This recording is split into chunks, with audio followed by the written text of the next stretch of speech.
Shalom saudara dikasihi Tuhan Yesus Kristus. Selamat pagi, selamat berjumpa dalam renungan pada pagi hari ini. Doa dan harapan saya saudara semua ada dalam keadaan yang baik, selalu bersuka cita dan bersemangat di dalam Tuhan. Apapun keadaan yang kita alami, tetaplah percaya bahwa Tuhan punya rencana yang baik dan indah bagi setiap kita. Sebelum kita mendengarkan renungan firman Tuhan, mari sama-sama kita berdoa. Bapa kami yang di sorga, Bapa dalam nama Tuhan Yesus Kristus, kami mengucap syukur untuk penyertaan Tuhan, perlindungan-Mu dari malam hingga pagi hari ini. Kalau saat ini kami boleh bangun dengan kekuatan dan kesehatan serta berkat kebaikan-Mu, itu semua karena anugerah Tuhan. Dan kami percaya Tuhan punya rencana yang baik bagi setiap kami. Pada saat ini kami mau mendengarkan sabda firman-Mu. Jamah hati kami Tuhan, berikan pengertian untuk kami dapat memahami akan firman-Mu. Dalam nama Tuhan Yesus kami berdoa.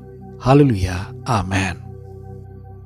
Saudara yang dikasihi Tuhan, pembacaan Alkitab kita pada saat ini terdapat dalam surat Yakobus pasal yang kedua. Saudara dapat membacanya secara pribadi setelah mendengarkan renungan ini. Saya akan membaca Yakobus pasal 2 ayat yang ke-26. Tertulis demikian. Sebab seperti tubuh tanpa roh adalah mati, demikian jugalah iman tanpa perbuatan-perbuatan adalah mati. Saudara dikasihi Tuhan, seorang petugas pemadam kebakaran di sebuah kota kecil yang terpencil mendapatkan panggilan telepon dari seseorang yang mengatakan ada kebakaran di sebuah rumah. Sang petugas mengatakan bahwa ia akan segera menuju ke sana. Tapi setelah telepon ditutup, petugas pemadam ini malah bersantai dan tidak bertindak apa-apa. Hal itu disebabkan karena ia tidak percaya pada informasi yang ia terima. Tidak lama kemudian telepon yang kedua berdering, dan ia pun menerima berita dari seorang lain bahwa ada kebakaran di sebuah rumah yang lokasinya sama dengan info dari telepon yang pertama. Kali ini ia mulai percaya, tapi masih tetap tidak meresponi. Kemudian muncul telepon yang ketiga dengan informasi yang sama. Petugas itu pun percaya dan dengan segera memanggil para petugas lainnya untuk segera meluncur ke lokasi. Saudara yang dikasihi Tuhan, percaya selalu berbarengan dengan tindakan. Kalau kita mengatakan bahwa kita percaya tapi tidak melakukan seperti yang kita percayai, maka kita sebenarnya tidak percaya.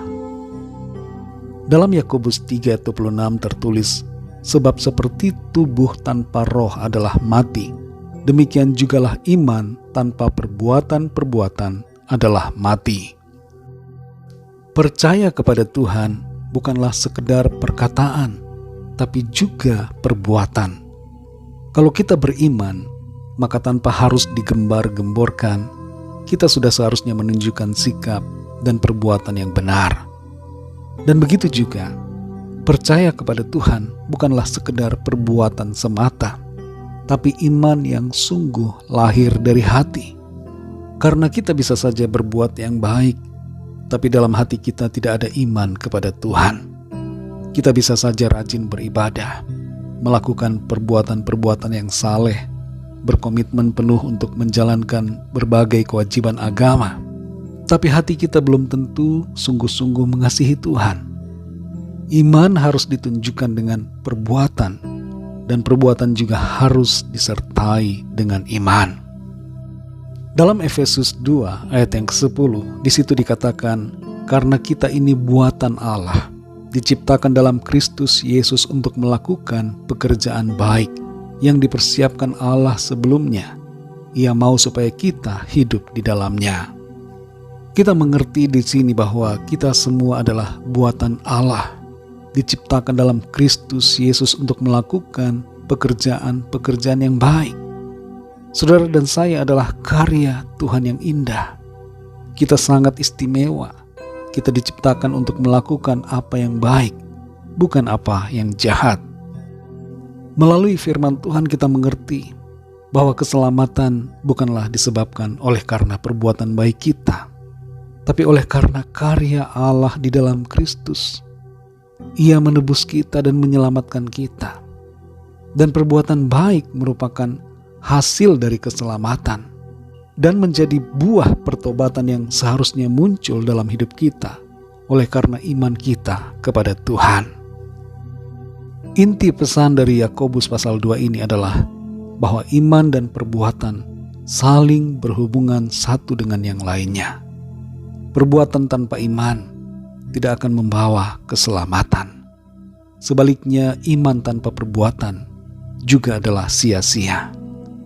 Mari kita hidup dalam iman yang sungguh, di mana perbuatan-perbuatan kita mencerminkan iman, dan iman kita sungguh lahir dari hati yang mengasihi Tuhan Yesus.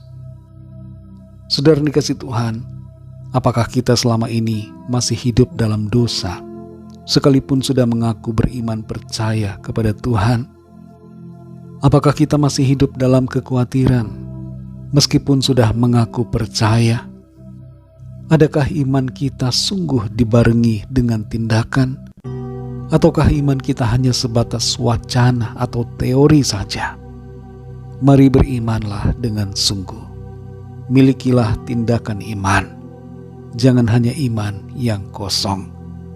Kasih karunia Tuhan akan menolong kita, sehingga kita dapat hidup dalam iman yang sejati. Mari kita berdoa, saudara.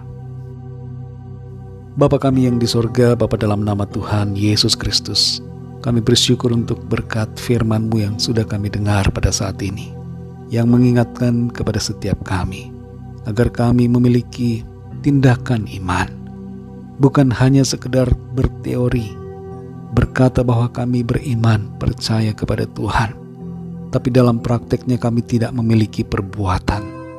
Ampuni kami ya Tuhan, kalau selama ini kami masih hidup dalam iman yang pura-pura, iman yang tidak dibarengi dengan perbuatan-perbuatan baik. Tolong kami supaya kami hidup benar, seturut dengan firman-Mu, sehingga iman kami tercermin dalam kehidupan kami sehari-hari. Berbicaralah terus kepada kami, Roh Kudus. Berikan kami pengertian dan tuntun kami untuk melangkah dalam kebenaran firman-Mu. Berkati setiap kami Tuhan dalam segala aktivitas kami di sepanjang hari ini, dalam segala tugas, studi, pekerjaan, dan pelayanan serta semua yang kami lakukan.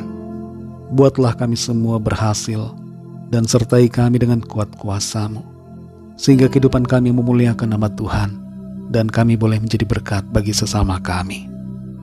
Kami berdoa mohon lawatan Tuhan agar Tuhan menyembuhkan yang sakit, memberi kekuatan baru kepada yang sedang lemah, memberikan semangat kepada yang berputus asa, memberikan kelepasan bagi yang terikat terbelenggu dosa dan kuasa kegelapan. Dan Tuhan menyatakan pertolongan-Mu yang ajaib bagi setiap kami yang sedang dalam pergumulan, persoalan. Berkaryalah terus dalam hidup kami Tuhan. Tuntun kami untuk kami selalu ada dalam jalan-jalan yang Tuhan kehendaki. Kami percaya kami alami kemenangan, sukacita dan berkat Tuhan. Terima kasih ya Bapa, dalam nama-Mu yang kudus, nama Tuhan Yesus Kristus, Tuhan dan Juru Selamat kami sudah berdoa dan mengucap syukur. Haleluya. Mari sama-sama kita berdoa, doa Bapa kami. Bapa kami yang di sorga, dikuduskanlah nama-Mu. Datanglah kerajaan-Mu, jadilah kehendak-Mu di bumi seperti di sorga. Berikanlah kami pada hari ini makanan kami yang secukupnya. Dan ampunilah kami akan kesalahan kami, seperti kami pun mengampuni orang yang bersalah kepada kami. Dan janganlah membawa kami ke dalam pencobaan, tetapi lepaskanlah kami daripada yang jahat. Karena Engkaulah yang mempunyai kerajaan, dan kuasa dan kemuliaan, sampai selama-lamanya. Amin. Terimalah berkat Tuhan. Tuhan memberkati engkau dan melindungi engkau. Tuhan menyinari engkau dengan wajah-Nya dan memberikan kasih karunia. Tuhan menghadapkan wajah-Nya kepadamu dan memberikan damai sejahtera. Berkat anugerah dari Bapa Surgawi, cinta kasih karunia dari Tuhan Yesus Kristus, dalam persekutuan dan penghiburan Roh Kudus, menyertai kita semua, sekarang ini dan sampai selama-lamanya. Dalam berkat nama Tuhan Yesus Kristus. Haleluya. Amin. Puji Tuhan, saudara dikasih Tuhan, saya percaya firman Tuhan menjadi berkat dan kekuatan buat saudara semua, dan Roh Kudus akan menolong saudara untuk lebih lagi memahami kebenaran firman Tuhan. Tuhan Yesus memberkati saudara semua. Sampai jumpa dalam renungan yang berikutnya. Haleluya.